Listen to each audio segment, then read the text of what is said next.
Bonjour à tous et bienvenue chez Spin Doctor, le podcast qui décrypte la communication politique. Nous sommes avec les étudiants en 5e année de l'ISCOM en communication publique et politique et nous allons parler donc des métiers de la communication dans les cabinets ministériels. À ce titre, nous avons le plaisir d'accueillir Anna Martins.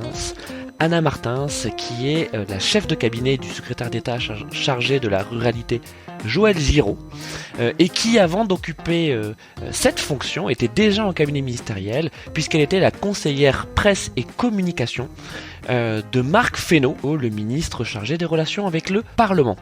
Et ensuite, Gaspard Ganzer nous fera le plaisir de se joindre à nous pour un regard croisé avec Anna sur donc ses expériences en cabinet et peut-être aussi les conseils qu'ils peuvent donner aux étudiants dans le cas où ils voudraient eux aussi travailler dans les années à venir dans un cabinet ministériel en tant que communicant.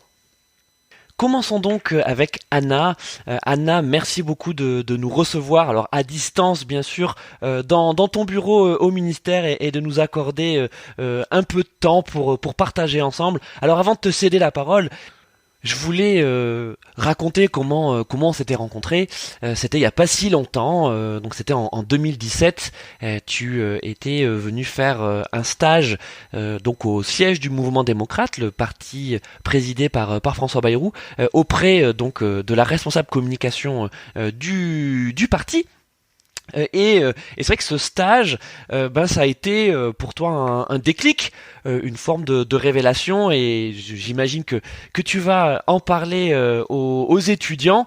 Ça a été le début donc de ton beau parcours et aussi un tremplin pour ensuite travailler au sein des cabinets ministériels. J'ai été beaucoup trop long, donc je te cède la parole. Merci encore Anna. Bien, bonjour à tous. Merci Louis de me permettre de partager mon expérience auprès de jeunes qui ont à peu près mon âge d'ailleurs, mais c'est très important pour moi et vous comprendrez, je vous l'expliquerai du fait de mon parcours, mais c'est hyper important quand on arrive à ce type de fonction, je pense, d'avoir la chance de pouvoir expliquer à des jeunes, parce que je suis jeune et j'étais sur les bancs d'une école il y a encore 2 ans et je me posais plein de questions sur la vie de cabinet, sur comment on y accède, j'avais plein de doutes, plein de questions et j'ai pas toujours trouvé les réponses à mes questions, donc je suis très heureuse si je peux aider en tout cas à résoudre éventuellement les questionnements que vous avez. J'en suis ravie. Alors petite introduction effectivement sur mon parcours et ensuite je vais dérouler. Je me suis fait un petit plan, donc je vais dérouler un peu et puis voilà, si vous avez des questions, posez-les. Je vais dérouler. Donc, alors moi, je suis donc Anna, j'ai 26 ans et donc je suis en cabinet ministériel depuis un peu plus de 2 ans. Alors moi, j'ai un parcours assez classique. J'ai fait un baccalauréat scientifique. Ensuite, je suis partie en droit où j'ai effectué une licence de droit public. Et comme le droit était pour moi un peu trop, un petit peu trop étroit pour moi. Enfin, j'aspirais à un peu plus de polyvalence. J'avais toujours été attirée par Sciences Po. J'avais pas forcément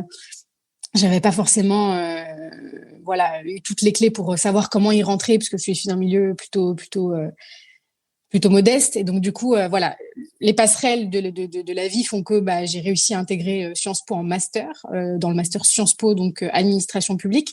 Et donc, c'est par la suite que j'ai tenté l'ENA, que j'ai brillamment raté en octobre 2018. Et donc, c'est en parallèle de mon master 2 que je participe effectivement à l'expérience d'un parti politique et donc le mouvement démocrate, là où j'ai rencontré Louis. Et donc, ce que m'a apporté cette expérience, c'est que moi, j'y arrive en novembre 2016, j'y arrive en novembre 2016 et j'y reste jusqu'en mai 2017. Donc en fait, le hasard du calendrier fait que en parallèle de mon M2, moi je m'ennuie un peu parce que bon, Sciences Po c'est très sympa, mais le droit, j'étais habituée à travailler beaucoup plus et à avoir beaucoup plus d'exigences dans mon travail. Donc en fait, je m'ennuie un peu à Sciences Po. Donc en parallèle de mon M2, je trouve ce stage. au parti du mouvement démocrate, et il s'avère que c'est 6 mois avant la campagne présidentielle. Et donc j'atterris dans un parti que Louis connaît bien, qui est un parti assez fantastique parce que les gens qui y travaillent sont assez fantastiques. Et donc je me fonds dans la masse. Je suis très observatrice et je vous engage, je vous enjoins à l'être toujours partout où vous allez. Soyez très observateurs, soyez toujours curieux, de poser des questions, n'ayez pas peur de dire des boulettes, posez des questions vraiment quand vous avez des gens autour de vous qui ont plus d'expérience que vous, c'est toujours utile. Donc moi je pose beaucoup de questions, je m'intéresse. Je suis à l'époque à la com, donc rattachée à la concert presse de François Bayrou à l'époque, et donc je vois de l'intérieur comment se monte cette campagne improbable où j'assiste de l'intérieur, comme beaucoup d'entre nous d'ailleurs là-bas, à l'alliance que se forme entre François Bayrou et Emmanuel Macron, alors candidat à la présidentielle, et donc je vois comment tout ça se forme.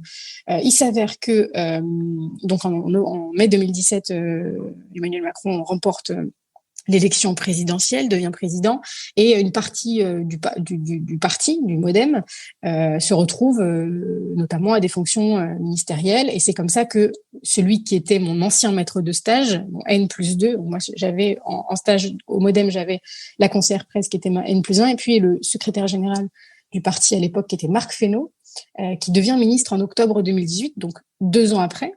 Et ce qui se passe, c'est que moi, en sortant de mon expérience au parti, donc on est en mai 2017, mon stage s'achève, j'ai fait 6 mois de stage. Je continue ma vie tranquillement, je finis mes études, je finis mon master, je passe l'ENA, je fais ma vie, mais je garde toujours un lien avec ces gens-là parce que c'est devenu mes amis, c'est des gens avec qui j'ai partagé quand même une expérience forte qui est celle d'une campagne. Et en fait, le fait est qu'ils me rappellent un jour en me disant, bah voilà, je vais devenir, c'est en l'occurrence mon maître de stage de l'époque qui va devenir ministre et qui m'appelle et qui me dit, j'ai pensé à toi pour devenir ma conseillère presse. Et donc je lâche tout, j'allais me préparer à refaire une 2e année de préparation de l'ENA parce que mon rêve c'était d'avoir l'ENA. Donc finalement, je ne le fais pas. Et je pars, je saisis la perche. J'hésite pas beaucoup, pour être très honnête, parce que des métiers en cabinet, et vous allez le comprendre, c'est des métiers au final où les places sont hyper rares. C'est des métiers hyper exigeants, évidemment. C'est des métiers temporaires aussi. Et donc en fait, moi j'ai décidé de saisir la perche. Donc voilà un peu pour moi, pour mon parcours à moi. Donc, un petit rappel du coup de ce que c'est le cabinet ministériel. Les cabinets ministériels, en gros, c'est comme des toutes petites structures au final, quand on compare à des entreprises ou voilà. Donc, c'est vraiment des structures politiques où vous avez entre 8 et 12 membres en moyenne, selon que vous êtes dans un ministère ou dans un secrétariat d'État. Les fonctions sont assez limitées, je vais vous en parler juste après. Enfin, il y a des fonctions assez hiérarchisées, assez classiques.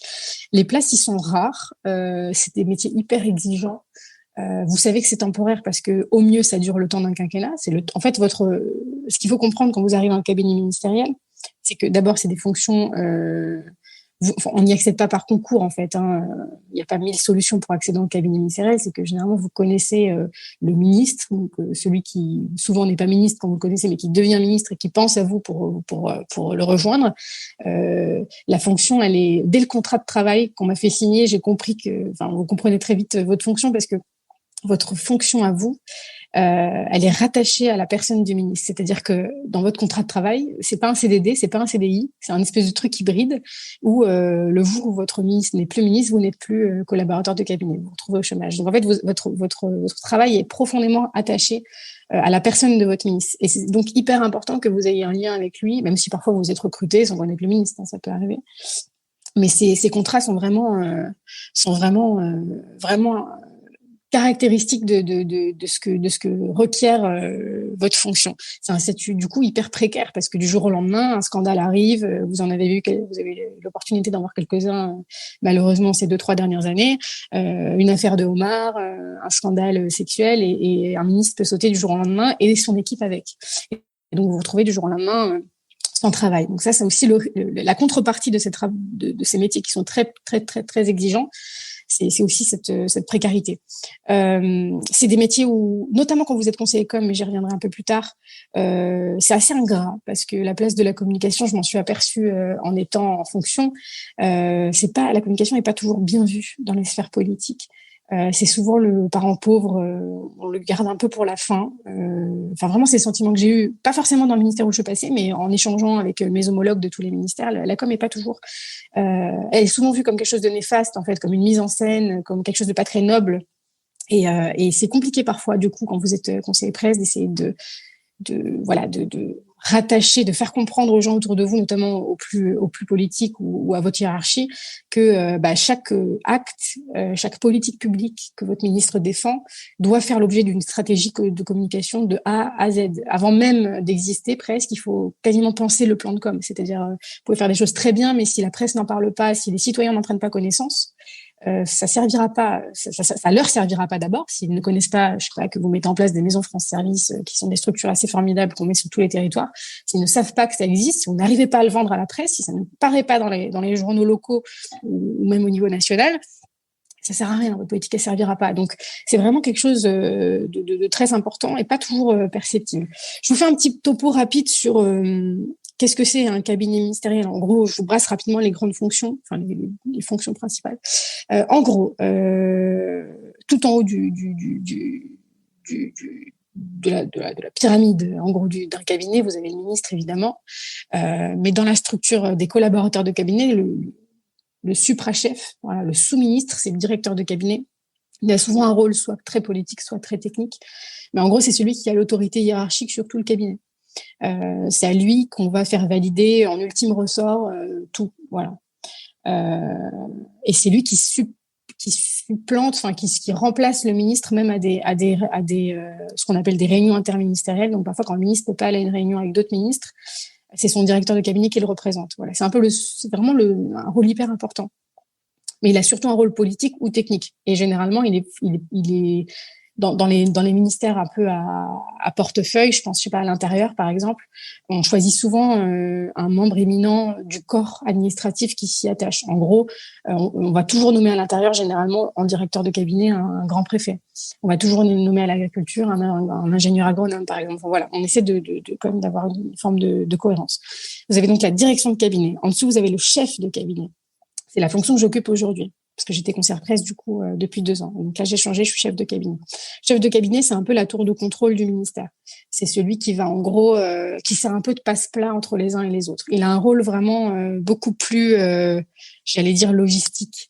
Il doit, en gros, tout le temps être au ministère, généralement. Il bouge pas trop.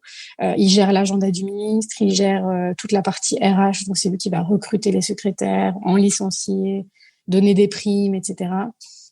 Il gère toute la logistique physique, j'allais dire, du ministère. Donc, c'est lui qui répartit les bureaux, c'est lui qui s'occupe de réparer, enfin, de faire réparer des prises, une fuite, un machin, s'il y a un problème. Il s'occupe de la sécurité du ministre également. Donc, c'est lui qui va s'assurer que lors d'un déplacement, tout est bien carré, balisé, en lien avec les préfectures, évidemment, qu'on contacte quand on va sur un déplacement. C'est s'assurer vraiment que tout est balisé, que tout est carré, que le ministre ne sera pas menacé ou en tout cas en danger particulier. Et ensuite, il s'occupe évidemment, la grosse partie du rôle du chef cap, c'est les déplacements. Donc, c'est vraiment de A à Z, de contacter la préfecture, monter les séquences sur place, imaginer en lien avec le conseiller com les séquences politiques qu'on peut mettre en place sur un déplacement, etc.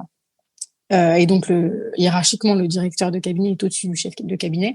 Mais c'est des rôles, au final, assez complémentaires parce que l'un est plutôt politique technique et l'autre est plutôt l'intendance, la maison, l'agenda, mais tout est lié, en fait. Tout est systématiquement lié. Ensuite, vous avez les conseillers techniques. Alors ça, en gros, c'est des conseillers, il y en a vraiment de tout type selon les portefeuilles que vous avez. Mais en gros, vous avez généralement un conseiller relations avec les élus, un conseiller parlementaire, un conseiller finances locales selon les ministères, un conseiller environnement ou écologie, enfin ça dépend. Voilà, c'est des conseillers qui eux sont vraiment spécialisés dans un domaine donné et donc du coup vont apporter des lumières au ministre selon les rendez-vous qu'il a. Voilà, il va préparer des notes en amont d'un rendez-vous, faire des points au ministre sur une donnée précise qui va intéresser le ministre, etc. Donc direction de cabinet, chef de cabinet, les conseillers techniques, puis généralement le conseiller presse qui est pour moi un conseiller vraiment à part. Je vais vous expliquer pourquoi. Mais le conseiller presse, souvent il a les 2 portefeuilles, il a la presse et la communication. Sauf dans les gros ministères où souvent vous avez un conseiller presse, un conseiller communication. Mais généralement dans les plus petits ministères, c'était mon cas quand j'étais conseillère presse, j'avais les 2 portefeuilles. J'étais conseillère presse et com. Et donc, ça veut dire qu'au quotidien, je gérais à la fois la stratégie communication du ministre, donc c'est-à-dire qu'est-ce que j'ai envie comment on construit son image, comment on imagine comment on imagine promouvoir son image, quelle image on veut lui donner dans la presse. Et ensuite, les relations avec la presse qui sont vraiment au quotidien, la négociation des interviews, des matinales, voilà, négocier, préparer les interviews en amont, tout ça. Je suis désolée, mais je crois qu'il y a quelqu'un qui a ouvert son micro. Donc, ça me fait pas mal de bruit. N'hésitez pas à couper vos micros. Voilà.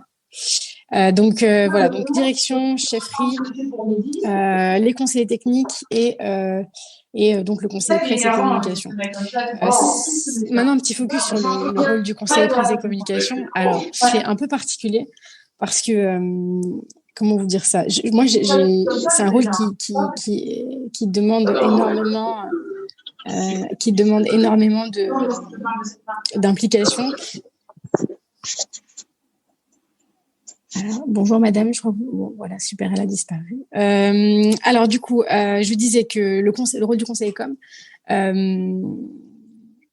fait que en fait vous êtes constamment sollicité H24. C'est pour ça que je trouve que c'est un des rôles les plus ingrats quelque part, parce que non seulement vous vous retrouvez parfois avec des bâtons dans les roues, alors de la part de votre cabinet, mais pas que, hein, de façon générale, c'est pas la com en soi n'a pas une place toujours évidente dans tous les ministères, mais par ailleurs c'est un rôle où, en fait, comme vous êtes vos interlocuteurs, c'est les journalistes de façon générale. Donc en gros les journalistes d'Europe 1, de France 2, du Figaro, voilà, vous avez un vivier de journalistes qui vous contactent pour avoir des nouvelles, pour comprendre, pour parfois faire du on ou du off. Je vous expliquerai la différence juste après, mais en gros, c'est assez ingrat parce qu'en fait, vous, quand vous prenez, je sais pas, une semaine de vacances ou un mois de vacances au mois d'août, et tout votre vivier de journalistes, il prend pas ses vacances en même temps.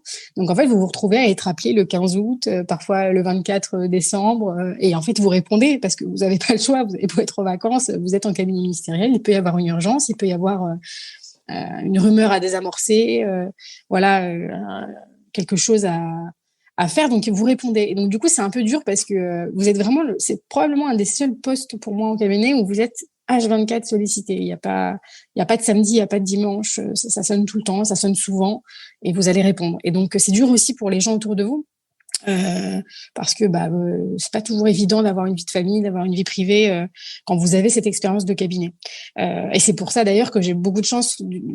Je le dis souvent, mais j'ai beaucoup de chance que cette expérience, cette opportunité m'ait été donnée aussi jeune, parce que du coup, j'ai pas encore d'enfants, j'ai pas forcément encore de situation maritale non plus, donc du coup, ça me permet d'avoir une forme de latitude et de vivre cette expérience à 200%. J'ai des amis, des collègues qui ont des enfants en période de cabinet, enfin, tout en étant en cabinet, ce qui est possible, ça existe, mais le fait est que c'est clairement beaucoup plus difficile.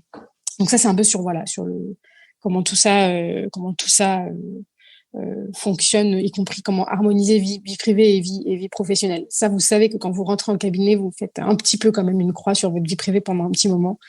Voilà. Quand vous êtes conseiller presse, la première question que vous vous posez, alors d'abord, il faut évidemment connaître son ministre, c'est mieux, c'est quand même mieux. Il faut, je pense, l'admirer un peu aussi, parce que c'est compliqué d'être conseiller presse quand vous croyez pas en la personne que vous allez passer votre temps à défendre, notamment auprès des journalistes. Donc c'est mieux de croire en lui et de le connaître un peu, et de connaître y compris ses qualités, y compris ses défauts. Il s'agit pas de l'idéaliser. Il faut savoir faire la part des choses, parce que y compris si vous lui voyez des défauts, les journalistes vont lui voir aussi des défauts. Et le conseil de presse, pour moi, un peu idéal, c'est celui qui arrive à voir les défauts de son ministre et qui va réussir éventuellement un peu à les corriger. Alors, c'est compliqué de corriger un ministre, d'abord parce qu'il est ministre, par définition, et qu'il prendra pas toujours forcément très bien les remarques que vous lui ferez. Et donc, l'avantage, moi, que j'avais à connaître un petit peu les ministres avec lesquels j'ai travaillé, c'est que du coup, j'étais suffisamment à l'aise et lui était suffisamment à l'aise avec moi. Donc, c'était réciproque pour qu'on puisse se dire les choses assez franchement, alors avec tact, hein, mais qu'on puisse se dire les choses assez franchement. Typiquement, il faut analyser la personnalité, l'histoire, l'expérience de votre ministre et vous dire, en gros, quelle histoire je veux raconter. Quel est le storytelling que je vais faire autour de sa personne. Donc, je vais prendre essentiellement ses qualités, évidemment, et je vais me dire quelles sont les qualités, comment je vais mettre ça en avant, comment je vais, sur une séquence de déplacement, sur une interview, orienter, négocier les questions, pour mettre en avant essentiellement les qualités que je veux mettre en avant. Je donne un exemple. Moi, par exemple, j'avais un ministre qui était par nature élu local. C'était un élu local très implanté, voilà, qui n'a aucune difficulté à parler avec les gens, voilà, qui fait pas du tout ministre en fait au final, qui fait très normal en fait, qui est très normal par nature. Et donc moi ce que j'ai fait, c'est que je me suis servi. C'est pas toujours le cas de tous les ministres. Il y en a qui font un peu plus hommes d'État, qui font un peu plus voilà. Qui font un peu plus, oui, qui sont un peu plus impressionnants, etc. Moi, j'avais la chance d'avoir un ministre qui, franchement, était très normal en fait. Il pouvait être parfaitement, il se fondait parfaitement dans la masse. Donc du coup, lorsqu'il y a eu la séquence Gilets jaunes, bah moi j'ai beaucoup essayé d'accentuer ce trait-là. Donc il a fait partie des ministres qui sont pas mal sortis durant cette séquence-là, un peu sous mon impulsion et parfois contre l'avis de mon directeur de cabinet de l'époque, qui n'était pas hyper. Alors, le principe d'un directeur de cabinet, c'est aussi qu'il n'est pas toujours, et c'est normal, son rôle c'est de protéger le ministre, et donc souvent la confrontation qui se passe avec le cabinet et le conseil presse, c'est que le conseil presse il va essayer de le faire sortir au maximum dans la presse, dans les médias, etc. Alors que le directeur de cabinet va être plutôt, parfois, hein, c'est pas une généralité, mais souvent le rôle du cabinet, c'est de freiner un peu le conseil presse et dire attention, là on prend un peu un risque, parce que chaque fois que vous faites sortir un ministre, vous prenez le risque qu'il se fasse une boulette, qu'il se retrouve dans le quotidien, qu'il soit raillé pour le reste de sa carrière. Donc oui, il y a une part de prise de risque qui est conséquente. Donc c'est vrai que j'ai jamais trop forcé non plus mon ministre à faire des choses qu'il n'avait pas envie de faire. J'ai convaincu parfois, pas toujours. J'ai essayé de convaincre systématiquement quand j'avais une idée, quand je pensais vraiment que ça valait la peine de faire quelque chose. Bah voilà, j'essayais de convaincre au maximum, mais j'ai jamais cherché parce que si vous le forcez à faire un truc, mais que finalement ça se passe mal, c'est sur vous que ça retombera. Donc voilà, il faut se parler, faut se comprendre, faut argumenter. Et donc du coup moi pendant la période des Gilets jaunes, on avait fait notamment l'émission de David Pujadas à l'époque sur LCI, qui s'appelait La Grande Explication. Et donc c'était la première, mon ministre a été parmi les premiers à vraiment se confronter, entre guillemets, à des vrais gilets jaunes, en fait, à des gens normaux, à des gens lambda, comme vous et moi, qui avaient un certain ressenti contre les élites, mais pas que, parfois même des idées reçues pas vraies. Et c'était la première fois qu'il y avait une parole politique forte qui s'exprimait et en prime time en plus. Donc je me rappelle qu'à l'époque cette émission a fait, je sais pas, plus d'un million de spectateurs, et je me rappelle que ça avait d'ailleurs été un petit pic dans nos performances Twitter de l'époque. Parce qu'après, il y a différents objectifs. En gros, vous arrivez en cabinet, moi, si un jour ça vous arrive, ce que je vous enjoins à faire, c'est il y a une conversation très franche avec votre patron et dites-lui, quels sont tes objectifs? Est-ce que ton objectif, c'est d'être connu? Donc, est-ce que c'est de multiplier par 10 tes followers? Ou est-ce que c'est d'améliorer ton image parce que tu estimes qu'elle est trop ceci ou trop cela? Il y a des objectifs, je pense qu'il faut les combiner. Il y a des objectifs quantitatifs et il y a des objectifs qualitatifs. Je pense qu'il faut combiner un peu les deux. Tout ministre souhaite être connu, honnêtement. Et ceux qui vous diront le contraire, vous pouvez d'ores et déjà, à mon avis, à partir du postulat que c'est de la modestie ou de l'humilité excessive, mais en tout cas que c'est pas vrai. Enfin, à mon avis, tout ministre cherche à ce que son travail soit connu et reconnu. Donc, vous devez travailler pour qu'il ait le plus de visibilité possible. Et donc, pour ça, j'en viens aux relations avec la presse.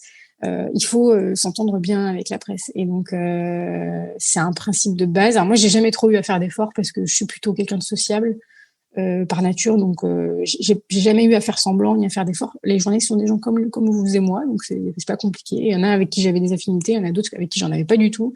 J'ai pas forcé la chose. Par contre, j'ai toujours essayé de garder des relations les plus cordiales et les plus presque amicales possibles, parce que ces gens-là, c'est pas que le diable incarné. Je veux dire, souvent on voit les journalistes comme ah là là, ils vont venir fouiner, tout ce qu'on peut leur dire peut sortir dans la presse. C'est un fait, c'est une réalité. Maintenant, moi j'ai des journalistes, il y a des journalistes dans mon entourage en qui j'ai une confiance totale, en qui je sais que si je dis un truc, ça ne sortira pas, ou alors ça sortira en me couvrant bien pour que voilà, on ne sache jamais que ça vient de moi, et tout le monde fait ça tout le temps. Donc en fait, en gros, le principe de vos échanges avec les journalistes, c'est que faut vous mettre d'accord dès le début sur systématiquement. D'ailleurs, moi, c'était un réflexe. Chaque fois que je répondais à un journaliste, je disais on est en off, on est d'accord. C'était la phrase que je faisais. On est en off, on est d'accord. Et ça vous permet simplement d'être sûr que si vous dites quelque chose, ça ne sera pas rapporté comme une parole de votre ministre, genre le ministre de point, ouvrez les guillemets, mais que ce sera un peu édulcoré, genre souvent vous voyez dans les articles de presse selon un membre de cabinet ou selon un conseiller proche de l'exécutif, voilà, des petites formules comme ça, qui font que ce sont parfois des phrases que vous dites vous, mais qui du coup se retrouvent un peu dans la presse, qui permettent aussi d'alimenter le récit de la presse ou d'orienter, même de réorienter une pensée d'un journaliste, d'édulcorer la pensée peut-être parfois un peu sévère d'un journaliste. Typiquement, quand on fait une boulette, quand il y a une boulette, j'en sais rien, un ministre fait une boulette, généralement, quand le journaliste fait bien son travail, il appelle quand même le cabinet, il essaie d'avoir une explication, il essaie de comprendre. On lui raconte tout ce qu'on veut lui raconter, mais lui, en tout cas, si vous avez la chance de défendre votre ministre et de lui expliquer non, c'est pas exactement comme ça que ça s'est passé, voilà ma lecture, machin, ça permettra dans son article à lui de dire, selon le cabinet, non, ce n'est pas exactement comme ça. Il pourra édulcorer le propos qu'il était en train de livrer en fait dans son article. Donc voilà, ça c'est vraiment des techniques. Quand c'est du on, pour le coup, vous êtes à visage découvert, vous dites quelque chose, votre nom est susceptible de sortir dans la presse. Donc il faut vraiment faire attention à bien moduler ça. Dans les passages médias un peu incontournables, il y a les matinales évidemment. Alors ça c'est le nerf de la guerre. C'est très très difficile d'accéder aux matinales. Alors les matinales, c'est les interviews les matinales qu'on les appelle, c'est des interviews qui se passent entre 7h15 à peu près du matin et 9h environ. En gros, c'est des interviews qui durent souvent entre 15 et 25 minutes pour les plus longues, avec des grandes voix de la radio, de la télé, Léa Salamé, Alba Ventura, Elisabeth Martichoux, voilà, parmi les grands journalistes, Jean-Jacques Bourdin, ce matin, le PM y était, par exemple. Et donc, du coup, voilà, il faut, en amont, quand vous avez une séquence à vendre, par exemple, je sais pas, vous lancez un programme ou une grande politique publique, vous souhaitez la vendre, il faut que le conseiller presse appelle les radios ou les télés qui l'intéressent. L'audience n'est pas toujours la même en fonction des radios ou des télés qu'on contacte pour négocier une matinale, c'est-à-dire tel jour je sors une politique publique, est-ce que ça t'intéresse, vous, toi, ça dépend si vous tutoyez ou pas le collab du journaliste en question que vous contactez, est-ce que ça t'intéresserait d'avoir mon ministre demain matin parce que voilà ce qu'il a raconté, vous lâchez deux trois annonces, deux trois chiffres, deux trois annonces machin, et puis ça vous permet ou pas d'avoir derrière la matinale. Évidemment, le conseiller presse, il a jamais la maîtrise en fait. Je crois que c'est ce qui me plaisait le plus. Je fais un peu mon comment dire mon introspection en vous parlant. Je crois qu'il y avait un petit frisson dans le travail du conseiller presse qui me plaisait toujours, parce que quand on allait sur une matinale, vous aviez beau baquer le ministre au maximum, c'est-à-dire vous aviez beau négocier les thèmes en amont et donc savoir à peu près, voilà, il va parler de ça. Moi, je disais toujours à mon ministre avant d'entrer dans une matinale, et je disais, écoute, il va parler de ça, ça, ça et ça. Voilà les 4 thèmes, ça va durer 10 minutes, il va faire 2 minutes chaque thème à peu près, voilà un peu. Voilà. Après, il fait ce qu'il veut le journaliste une fois qu'il a le micro, et donc du coup il peut très bien sortir de ce qu'il avait calé avec vous. Il peut très bien partir totalement sur une autre voie, parler d'un truc qui va embêter votre ministre. Enfin, et une fois que c'est en direct, enfin, vous pouvez plus rien faire. Et donc ce petit frisson, moi j'aimais bien. Voilà, c'était mon côté un peu kamikaze, voilà. Donc c'était parfois un peu flippant, et puis ça arrive que voilà, il y a des fois ça se passe mal, on sait pas pourquoi, et des fois ça se passe très bien alors qu'on s'y attend pas, et ça passe en fait, tout passe. Donc moi à l'époque je faisais une moyenne de 2 matinales à peu près par semaine, pas des très grosses forcément, pas des très regardées forcément, mais ça permettait à mon ministre de se roder aussi et de prendre l'habitude de s'exprimer en public, et de préparer aussi, d'avoir un peu de répartie. Donc voilà, c'était un peu tout ça. Et donc mon rôle à moi, c'était aussi de préparer ce qu'on appelle les EDL, donc dans le langage, dans le jargon des cabinets ministériels, c'est les éléments de langage. Et donc je préparais toujours en amont mes éléments de langage en fonction des thèmes qui allaient être abordés. Je préparais, voilà ce que je pense, toi, ministre, que tu dois dire. Et donc, je préparais un paragraphe ou 2 ou 3 ou quelques pages sur chacun des thèmes qui allaient être abordés. Ça impliquait une recherche, ça implique parfois de papoter avec vos conseillers techniques. Typiquement, je sais pas, ici, par exemple, on a un conseiller finance local. S'il y a une question sur je sais pas, si par pur hasard, j'ai un doute sur un chiffre, avant de pondre mes éléments de langage, je vais consulter mon collègue conseiller finance locale et je vais dire, attention, est-ce que tu es sûr de ce chiffre? Est-ce que tu peux me dire quel outil je peux donner, machin? Donc, c'est un travail d'équipe. Vous êtes à la fois complètement dans votre couloir quand vous êtes conseiller presse, y compris parce que vous ne pouvez pas respecter forcément la hiérarchie. C'est-à-dire que un conseiller technique, il va jamais caler un rendez-vous sans en parler à son chef cab ou sans en parler avec son directeur de cabinet. Ça paraît évident. Par contre, moi, il m'est arrivé plein de fois d'avoir des matinales, je sais pas, on m'appelle à 18h pour une matinale à 8h le lendemain. Et donc, du coup, j'ai pas forcément le temps de prévenir mon chef cab, mon directeur. Je vais directement parler au ministre. Je lui dis, écoute, est-ce que ça te plaît demain de faire telle matinale à telle heure? Oui, ou non. Et si c'est oui, je laisse créer l'agenda, je préviens mon chef cab et mon directeur après. Donc, en fait, vous court-circuitez un peu la hiérarchie classique. Le conseiller presse, il est vraiment en prise directe avec le ministre. C'est pour ça que c'est très, très important d'avoir cette relation directe. Si vous avez quelqu'un qui se met entre vous, vous ferez pas du bon travail, je pense. Je pense que ça, j'en suis vraiment, pour le coup, convaincue. Parce que ça implique d'avoir une conversation franche, de se connaître, et de prendre une part de risque qu'un DIRCAB ou un chef cab ne voudra pas toujours vous faire prendre. Donc voilà un peu pour les grands traits que je voulais vous dire. Après, il y a aussi, et c'est mon dernier point, et après on va peut-être regarder s'il y a des questions, préparez-les si vous en avez sur le chat. La dernière chose que je voulais vous dire, c'est que il y a une des choses, ça c'est la façon dont moi je voyais mon métier quand j'étais conseillère presse. Je sais que j'avais plein de collègues conseillers presse qui le voyaient pas de la même manière. Mais moi j'ai toujours vu les journalistes comme des alliés plus que comme des ennemis. Et donc très souvent, parce que j'avais des bonnes relations avec un certain nombre d'entre eux, j'arrivais à obtenir aussi des informations en fait. C'est pas le cabinet ministériel, le conseiller presse dans un cabinet ministériel n'est pas que une source de fuite pour eux.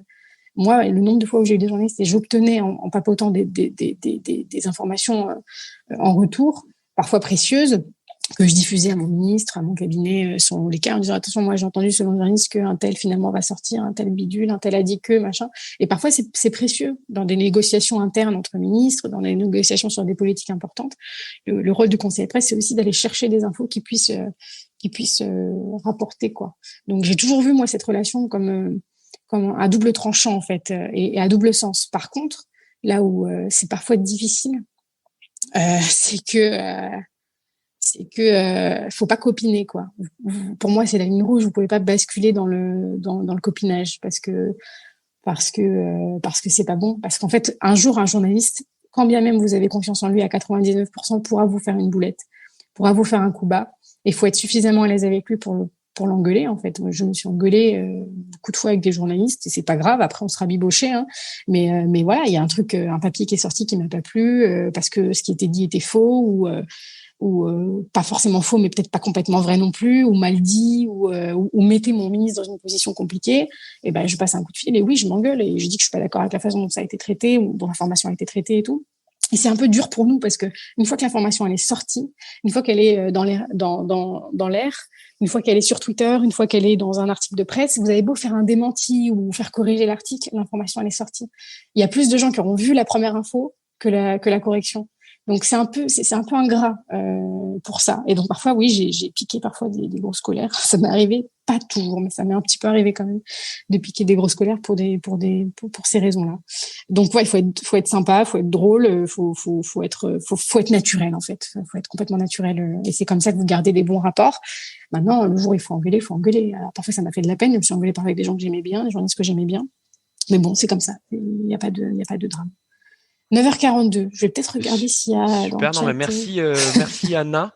Et d'ailleurs, attends, je vais te lire les questions qu'il y a dans le chat. Donc en lien avec ce que tu viens de dire, Nina qui demande quelle a été votre pire expérience avec les journalistes, rumeurs diffusées, incompréhension, interviews qui ne se passent pas du tout comme prévu, etc. Évidemment, si c'est confidentiel, tu peux nous le dire. On en live là en plus. Hein. je vais pas dire de nom donc. Non, il y a eu une expérience vraiment que j'ai gardée comme très mauvaise. Il y en a eu quelques-unes, hein, honnêtement. En fait, quand vous faites 2 matinales par semaine et que vous restez 2 ans en poste, je vous laisse faire le compte. Mais chaque matinale est une occasion de faire une bourde potentielle ou de s'engueuler avec quelqu'un. Et je vous parle pas des interviews de presse écrite aussi, qui sont tout un sujet aussi. Peut-être une expérience en particulier. J'ai peut-être, je vais vous donner une idée, mais en gros, dans mon vivier de journaliste, je devais avoir, je sais pas, peut-être 300, 400, j'ai jamais compté contacts. Sur les 300, 400 contacts, j'ai dû blacklister 3 journalistes au total, donc ce qui est pas vraiment grand-chose, mais il m'est arrivé d'en blacklister un en particulier parce qu'une fois, je dirais pas de quelle chaîne il est ni d'où il vient, mais en tout cas, une fois, il est venu, il a souhaité voir le ministre, donc on l'a accueilli. Il a fait en fait, c'était à l'époque, je crois que c'était pour les municipales. Comme mon ministre était un élu de terrain et qu'on connaissait bien le terrain, l'idée était un peu pour lui, pour le journaliste, d'avoir un peu l'avis du ministre sur les municipales, les rapports de force, etc., etc. Et je dis au journaliste, bon, on est d'accord, c'est une première prise de contact, pas de problème, tu poses les questions que tu veux. Juste tout ça, c'est du off, ça sort pas. Hein. Et il m'a dit, mais pas de problème, ça sort pas. De toute façon, j'ai pas spécialement envie de faire un papier derrière, c'est juste pour moi, pour que je comprenne un peu les rapports de force sur le terrain. Donc, on fait cette interview, elle dure, le ministre, il prend bien 1 heure et demie de son temps. Et derrière, 1 heure après, j'ai une alerte sur mon téléphone. Et je retrouve en fait à peu près 90% de l'article, c'était des citations de mon ministre, en fait. Caché sous le truc de selon un membre de cabinet, enfin selon un membre du gouvernement, c'était plus ou moins off. En fait, très clairement, quand vous lisiez, il était plutôt à la bonne franquette, hein, il était plutôt genre à dire les choses plutôt clairement. Alors il n'y avait pas de drame, et pas de drame absolu, mais juste quand un ministre prend la peine de recevoir un journaliste, il a franchement peut-être d'autres priorités. Hein. Donc il reçoit un journaliste, on est sympa, on le reçoit 1 heure, on papote avec lui, on dit des choses en off. Assez cash sur les rapports de force locaux, machin et tout se retrouve dans un papier, alors que tout ne devait pas justement se retrouver dans un papier. Ouais, là, je me suis vraiment énervée. Ouais, j'ai poussé une bien grosse colère, et donc j'ai plus jamais, en fait, moi, quand c'est comme ça, c'est pas compliqué, je ne réponds plus au téléphone. Je crois qu'il n'y a rien de pire pour un journaliste. Donc du coup, il m'a rappelé, je sais pas, il me rappelle très régulièrement, tous les mois, il me rappelait, il m'envoyait un texto, et je faisais la morte. Voilà, c'est pas compliqué. C'est la pire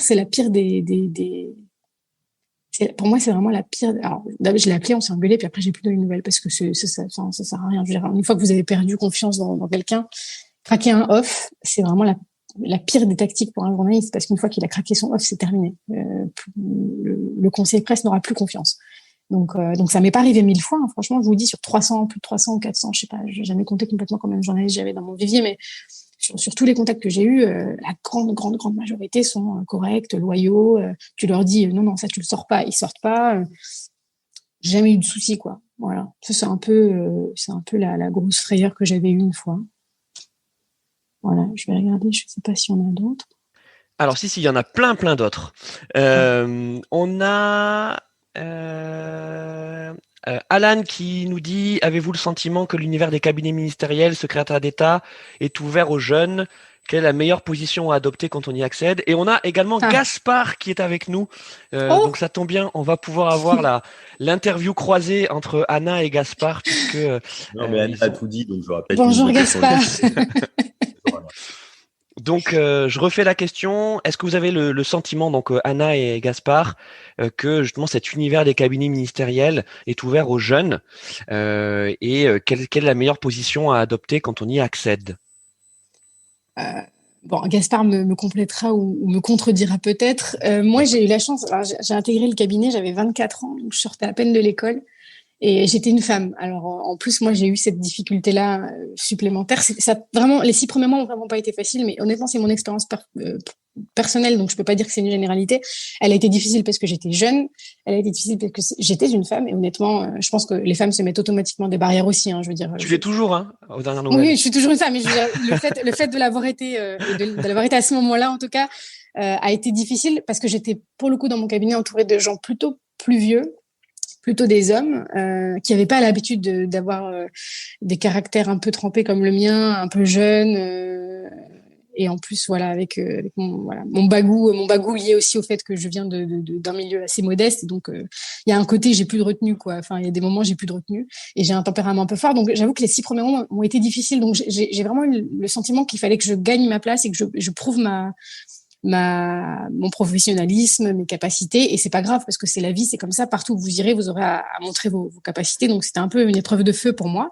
Donc oui, j'ai senti moi un peu de discrimination pour le fait d'être jeune ou d'être une femme. Je pense que les deux, dans mon cas, étaient un peu liés. Mais en fait, c'est passé parce que quand vous êtes pro, que vous êtes carré, que vous êtes bosseur, les gens finissent par vous respecter. Donc, il n'y a pas de sujet là-dessus. En tout cas, je trouve, moi, que même en termes de là, maintenant que je suis chef de cabinet, je trouve qu'il y a quand même de plus en plus de jeunes qui accèdent à des fonctions de cabinet. Donc, que ce soit des conseillers ou des chefs cab ou même des directeurs de cabinet, maintenant, qui ont moins de 30 ans, ça se voit de plus en plus. Je suis pas sûre que c'était le cas il y a quelques années. Donc non, je pense vraiment que de plus en plus, la tendance est à faire confiance aux jeunes, je pense. Mais à mon avis, c'est général, c'est pas que lié au cabinet, mais les cabinets prennent un peu, je crois, le pli de ça. Voilà. Et Gaspard, toi, t'as connu une autre époque, alors pas si lointaine que ça, mais on a vu que ça allait quand même très vite.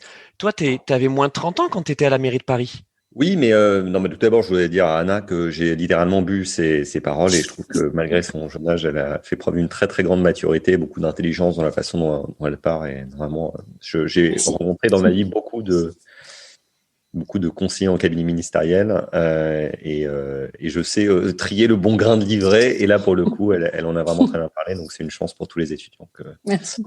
qu'elle puisse être là. Anna a eu de la chance parce qu'elle en a d'ailleurs beaucoup. Parce que il faut quand même avoir beaucoup de réussite aussi pour se retrouver si jeune en cabinet ministériel. Une fois qu'on a le job, faut faire ses preuves, etc. Mais c'est quand même très aléatoire. Moi, par exemple, j'ai à ma sortie de l'école, je rêvais d'aller en cabinet ministériel. Pas de bol pour moi. J'ai terminé mes études en 2004. Et j'étais devenu de gauche. Ma famille était de droite, mais j'étais devenu de gauche à partir du moment où j'ai commencé à voter. Ce qui n'était pas très malin, puisqu'en fait, j'ai dû attendre 8 ans pour aller en cabinet ministériel, donc au niveau national. Alors c'est vrai qu'entre-temps, j'avais travaillé pour Bertrand Delanoë au niveau d'une collectivité locale, et Paris en plus, qui est la mairie de Paris, qui est aussi gros qu'un ministère, mais j'avais cette frustration de ne pas pouvoir aller en cabinet ministériel. J'avais vu tous mes amis partir. Et donc, c'est pour ça que quand je me suis retrouvé en cabinet ministériel pour de vrai, cette fois chez Fabus, donc en 2013, je n'avais que 34 ans, mais j'avais l'impression d'être un vieillard et d'avoir attendu toute ma vie pour devenir conseiller en cabinet ministériel. Mais malheureusement, j'étais encore très jeune et je m'en rendais pas forcément compte. Et je pense que ça m'a joué des tours aussi, parce que je pense que quand on se retrouve en cabinet ministériel, et à Anna, on le signe aussi, on a envie de réussir, on est tonitruant, etc. On travaille beaucoup, etc. Et on se rend pas forcément compte de l'image que l'on renvoie aux gens autour de soi, qui dans un ministère ont pu faire leurs preuves, etc. Donc on peut aussi se faire des ennemis sans même s'en rendre compte. Alors finalement c'est pas grave parce il vaut mieux se dire qu'on a que des amis autour de soi, mais je pense que et c'est pas du tout le cas d'Anna parce qu'elle fait preuve de beaucoup d'humilité, mais l'humilité est un très bon guide quand on se retrouve en cabinet ministériel. J'ai vu beaucoup de gens, ce sera peut-être mon conseil, prendre des choses qui m'ont moins révolté, prendre des chauffeurs à 25 ans. Ne plus manger ou déjeuner, dîner qu'au ministère, faire des notes de frais indues, etc., se faire livrer des repas sous cloche, etc. Et je pense qu'il faut faire très attention à ça, déjà parce que on sert un ministre, c'est lui qui a la légitimité, surtout une administration. Et surtout, tout ça, ça arrive. Tout ça, ça arrive. Et je terminerai justement ce moment-là. C'est une phrase que j'adore de l'ancien ministre Goulard, qui est ministre de la recherche, qui avait gagné le prix de l'humour politique parce qu'un jour on lui avait demandé qu'est-ce que ça fait d'être un ancien ministre. Il avait dit, et ça pourrait s'appliquer à un conseiller en cabinet ministériel, il avait dit être un ancien ministre, c'est s'asseoir à l'arrière d'une voiture et voir qu'elle ne démarre pas. Très bien. Tu parlais évidemment du ministre Goulard et pas de la ministre, de l'éphémère ministre Sylvie Goulard. Voilà. Voilà. Et non, mais une des questions que je poserai à Anna, mais qui est très intéressante, c'est parce que c'est difficile. Et est-ce que tu as déjà réfléchi à ce que tu feras après quand tout ça sera terminé? Grosse question, ça La m'obsède. question qui tue. Bah oui, c'est la question qui tue parce que je pense que en fait, je sais qu'elle ne sait pas. Parce qu'en fait, quand on est en cabinet ministériel, c'est tellement intense, tellement fort qu'on n'arrive pas à se projeter au-delà de la demi-journée d'après. Et surtout, on est tellement au centre des choses. Je l'ai vécu moi-même. Qu'on ne peut pas croire que ça va s'arrêter. Et pourtant, ça s'arrête. Et la vie est très longue après le cabinet ministériel. Comme me l'avait dit un jour Laurent Fabius, m'avait dit j'ai passé plus de temps dans ma vie ancien Premier ministre et ancien ministre que membre d'un gouvernement. Ministre, bien sûr. Moi, justement, c'est une réflexion que j'ai beaucoup actuellement parce que j'aurai en 2022, si tout se passe bien et qu'il n'y a pas d'accident de route, j'aurai en mai 2022 à peine 27 ans, bientôt 28. Et donc, la question se pose de est-ce que je retourne à l'école, repasser l'ENA? Est-ce que c'était une belle parenthèse de 4 ans et est-ce que je retourne à l'école? Est-ce que je pars dans le privé faire totalement autre chose? Est-ce que je me laisse encore une chance peut-être d'avoir une nouvelle expérience de cabinet dans un prochain quinquennat? J'en sais rien en fait. La question est pour le coup chez moi un peu obsessionnelle ou obsessive, simplement parce que j'ai jamais eu l'habitude dans ma vie d'avoir des j'ai toujours avancé en me laissant un peu porter, mais toujours en préparant le plan B. J'ai toujours eu un plan B, un plan C dans ma vie, toujours parce que quand on vient d'un milieu modeste, on n'a pas toujours papa ou maman ou le piston qui va bien pour aider. Et donc, je prépare toujours, moi, mon plan B. Et j'avoue que je suis dans une réflexion assez intense pour savoir ce que je fais après. Mais je ne veux surtout pas finir, et ça rejoint ce que tu dis, Gaspard, comme ces gens qui ne font que du cabinet quasiment toute une vie et qui finissent par ne plus perdre le sens des réalités, parce que le fait est, et tu as parfaitement raison, que là, je vous ai montré un petit peu mon bureau tout à l'heure, et j'ai vraiment une chance inouïe. On vit vraiment sous les ordres de la République, on a des gens qui nous servent, on a accès à des avantages qui n'existent pas dans la vie réelle, dans la vie des gens. Je veux dire, à un moment, faut aussi être sincère et en fait le risque c'est d'y prendre goût en fait. Alors je crois que moi je suis assez vaccinée là-dessus parce que quand je rentre tous les soirs dans la loge de ma maman qui est gardienne en 16e et que je vois les regards hautains des gens de l'immeuble, je me rappelle toujours d'où je viens et je crois que c'est une bonne piqûre de rappel qu'il faut pas justement prendre des airs, il faut rester humble. Maintenant j'ai peur pour le coup de prendre goût à ce côté addictif qui est on est au cœur du réacteur. On voit tout, en fait. Quand on est en cabinet, on assiste de l'intérieur à toutes les prises de décision. Là, sur le confinement, je vois à peu près tout se faire de l'intérieur. Et il y a quelque chose de très passionnant, de très enivrant et de très tentant à vouloir, rester longtemps. Mais je pense que je me ferai violence et que je finirai par m'extraire de tout ça parce que je vois à la fois les côtés positifs et le côté passionnant de cette affaire et je vois aussi les travers, quoi. On peut vite tomber sur quelque chose de beaucoup moins réel, quoi, au sens naturel et réel du terme, quoi. Donc oui, non, grosse réflexion, pas de réponse à ce stade. On verra. Normal. On a une question de Sandra qui vous demandait est-ce qu'il y a des différences entre les directeurs, directrices de cabinet en collectivité territoriale et dans un ministère? Et je pense que d'une façon générale, quelles sont les principales différences entre les cabinets en collectivité et les cabinets ministériels? Je laisse plutôt Gaspard répondre pour le coup, non, parce qu'il a une expérience de collectivité. Oui, alors moi, même si j'ai travaillé dans une collectivité locale qui a un peu un statut hybride, qui est la ville de Paris, donc qui est très très grosse par sa taille, il y a 50 000 agents, 10 milliards de budget si on compte le fonctionnement et l'investissement. Donc ça apparente plus d'ailleurs un cabinet ministériel qu'à autre chose. D'ailleurs, les anciens collaborateurs de la mairie de Paris se retrouvent dans l'étape d'après, souvent à Matignon, à l'Élysée. Par exemple, le DIRCAB de Jean Castex à l'heure actuelle, c'est mon ancien chef à la mairie de Paris. Par exemple, l'ancienne secrétaire générale adjointe de l'Élysée, c'était l'ancienne directrice adjointe de cabinet de Delanoë. Mais il y a quand même des vrais points communs. C'est-à-dire le travail de cabinet, Anna l'a très bien dit, on est tourné vers une personne plus que vers une politique publique. Donc notre vie tourne autour soit du maire, soit du président du conseil départemental, du conseil régional. Donc François aussi pourrait très bien en parler. Donc on organise son temps, sa communication, ses prises de décision, et c'est finalement le même métier, quel que soit quelle que soit la taille de la structure dans laquelle on travaille. Je pense que quand on est DIRCAB à Villetaneuse ou à Neuilly-sur-Seine, finalement, le travail dans ces tâches n'est pas si différent de celui qu'on peut avoir à Matignon, dans un secrétariat d'État ou dans un grand ministère. C'est les sujets qui peuvent changer et puis peut-être les impacts, mais c'est pas pour ça que c'est plus facile, parce qu'on a moins de moyens, moins de services autour. Et moi, je trouve que les fonctions de cabinet sont intéressantes à tout niveau. Elles se ressemblent beaucoup dans les tâches, elles se diffèrent dans les thèmes et dans les styles de structure, mais elles peuvent être très intéressantes. Moi, je pense que quand on est DIRCAB d'un élu local haut en couleur, qu'il soit de gauche ou de droite, je pense être DIRCAB de Martine Aubry, c'est plus exigeant qu'être DIRCAB de beaucoup de ministres au niveau national, par exemple.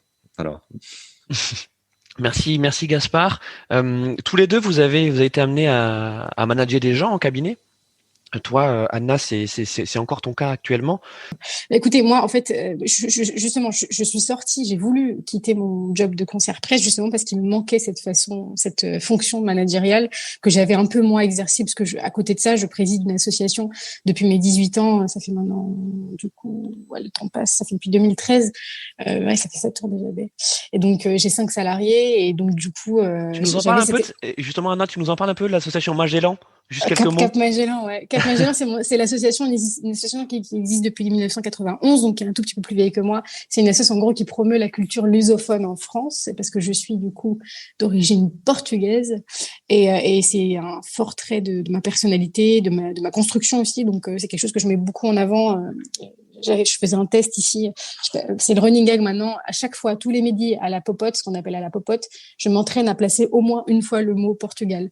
Et donc, ça me fait beaucoup rire parce que du coup, tout le monde en rigole. Mais au moins, ça permet de promouvoir cette double culture que je trouve assez fantastique. Et donc, du coup, j'ai cette association depuis 2013 et donc moi la fonction managériale voilà, ça c'est un truc qui me plaisait vachement et qui me manquait en fait dans mon rôle de concierge presse. Et donc depuis que je suis chef de cabinet, très clairement la RH c'est un de mes fers de lance, c'est des grands volets de mon portefeuille, enfin de mon activité au quotidien.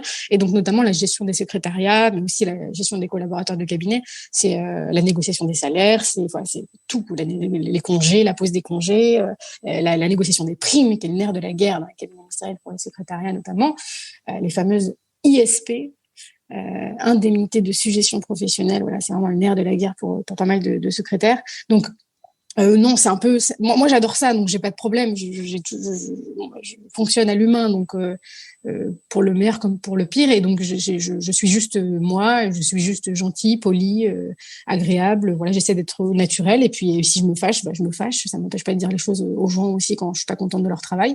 Et donc récemment, oui, j'ai dû me séparer. C'était la première secrétaire de laquelle je me séparais. Alors, des entretiens d'embauche et des entretiens de sortie de fonction, j'en avais fait déjà. J'en avais déjà fait dans le cadre de mon association, mais c'est pas pareil en cabinet. Enfin, pour moi, c'est un petit peu différent parce que voilà, ça a une saveur particulière. Alors, on peut pas se permettre en cabinet d'avoir une secrétaire qui fait pas l'affaire. Enfin, à un moment, il faut avoir le courage aussi de se séparer des gens. Voilà.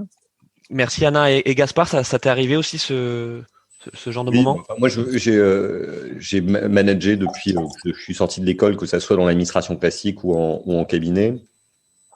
J'ai plutôt eu de la chance parce que j'ai jamais eu à me séparer de qui que ce soit. Après, il y a des gens qui sont partis d'eux-mêmes.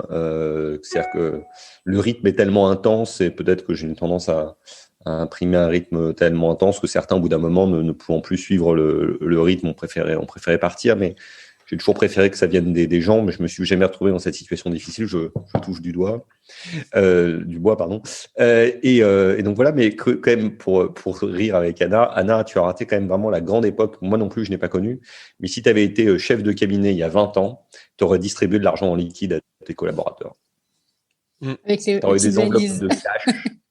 Et tu aurais toutes les semaines pris des billets de 500 et tu les aurais glissés dans des enveloppes papier craft. Franchement, on s'est trompé d'époque. Ouais, on s'est trompé d'époque. Avec une petite carte signée Claude Guéant. Une dernière question. Donc une question à laquelle Gaspard avait déjà répondu, et donc Anna, est-ce que toi tu serais tentée peut-être de devenir élue un jour? Et moi, je suis, oui, très clairement. C'est un truc qui me botte bien. Quand on est, comment dire, j'estime être quelqu'un d'à peu près normal, au sens où j'ai des amis normaux, je suis assez terre à terre, je suis très sensible à la souffrance des gens, à leurs difficultés, etc. Et puis j'ai toujours été depuis ma 6e déléguée de classe, ce qui dit déjà beaucoup de mon engagement, mon sentiment à vouloir représenter les gens. Mais blague à part, non, c'est un truc qui m'a toujours intéressée. J'ai eu quelques opportunités que j'ai pas saisies jusqu'ici, en lien avec ma phrase précédente. Je me m'assimilerai pas demain à devoir. Comment dire, on est tous français, on est tous membres d'une même communauté nationale et tout ça. Mais je me vois pas représenter des gens sur un territoire que je ne connais pas ou dans lequel j'ai jamais vécu. Alors la difficulté, c'est que je suis née à Paris. Je ne suis que de Paris puisque mes parents ont immigré dans les années 80-90 et que du coup mes vraies origines sont au Portugal. J'ai pas d'autres coins de France, si tu veux, où j'ai vraiment une implantation. Alors jusqu'ici, moi, j'ai plutôt des sensibilités de gauche. À la base, donc Paris 16e pour l'instant c'est pas trop basculable à gauche, mais j'ai bon espoir un jour peut-être de faire basculer le 16e arrondissement de Paris à gauche, qui sait, soyons fous. Super, un grand merci Anna, merci et à toi. évidemment Gaspard aussi qui s'est joint à toi. Je pense que les étudiants ont apprécié donc ton témoignage, ta franchise, et je pense que le message qu'on peut en retenir, c'est que en fait c'est possible, et il faut déployer de l'énergie, hein, comme toi, faut y aller quoi, faut foncer. Exactement. Et si je peux juste dire un mot de conclusion, parce que j'avais un prof à Sciences Po. Une fois, j'avais un prof qui s'appelait les métiers de cabinet. Il donnait un cours qui s'appelait les métiers de cabinet. C'est un ancien chef de cabinet, je ne dirai pas son nom. Et donc, une fois, j'ai posé la question naïvement. J'étais à Sciences Po. J'ai naïvement posé la question de monsieur, mais concrètement, comment on rentre en cabinet? Et il a un peu levé les yeux au ciel en mode non, mais gamine, tu verras un jour peut-être, qui sait, dans longtemps, c'est pas pour toi tout de suite. Il s'avère que 6 mois après, j'étais en cabinet. Donc, en fait, ne croyez jamais les gens qui vous racontent ça. Croyez en vous, foncez. Allez-y au culot parfois, ça marche parfois, surtout les filles. N'hésitez pas, ça peut impressionner.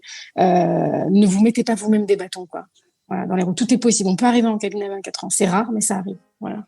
Et bon courage à tous. Non, super Anna. Et souvenez-vous aussi de ce que Gaspard vous a dit. L'homme et la femme politique, l'élu, la candidate, ce sont des gens très seuls. Et ils ont besoin d'être entourés par des gens en lesquels ils ont confiance. Et la confiance, elle se crée dans des moments forts tels que les campagnes. La conquête du pouvoir, c'est là où vous cherchez des alliés. Donc si Marc Fesneau, à l'époque, est allé chercher Anna, c'est parce que bien sûr il estimait professionnellement, parce qu'il l'avait vu en stage au Mouvement démocrate, mais c'est aussi, et j'ai envie de dire d'abord, parce qu'il lui faisait déjà confiance. Complètement, je valide. Super. Excellente journée beaucoup. Anna, merci encore. Merci à vous.